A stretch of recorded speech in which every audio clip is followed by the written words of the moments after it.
I'll now show you how to send an email. Set it up correctly. After every call, you can have an email sent to yourself or to a dynamic recipient. The purpose of this is so that you always keep an overview of what happened during a call and can easily access the information without having to be on the Phoneo platform. To do this, you can simply click on Send Email and then add another action. We'll give it a name, Support.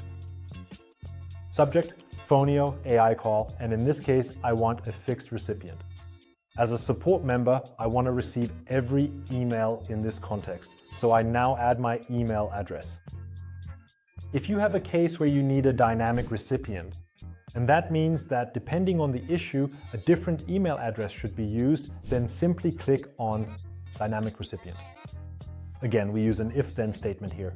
That means if the customer is interested in buying, then send the email to sales. If the customer has a support issue, then send the email to support.phoneo.ai.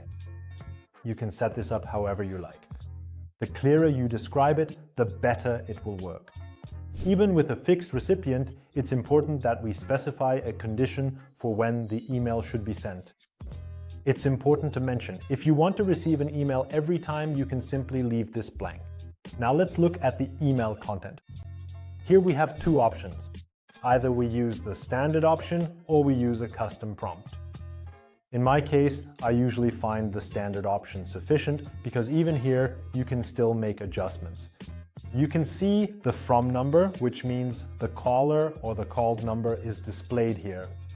Additionally, there's also a link to the conversation, the summary, and the call history. But that still doesn't mean that's all there is.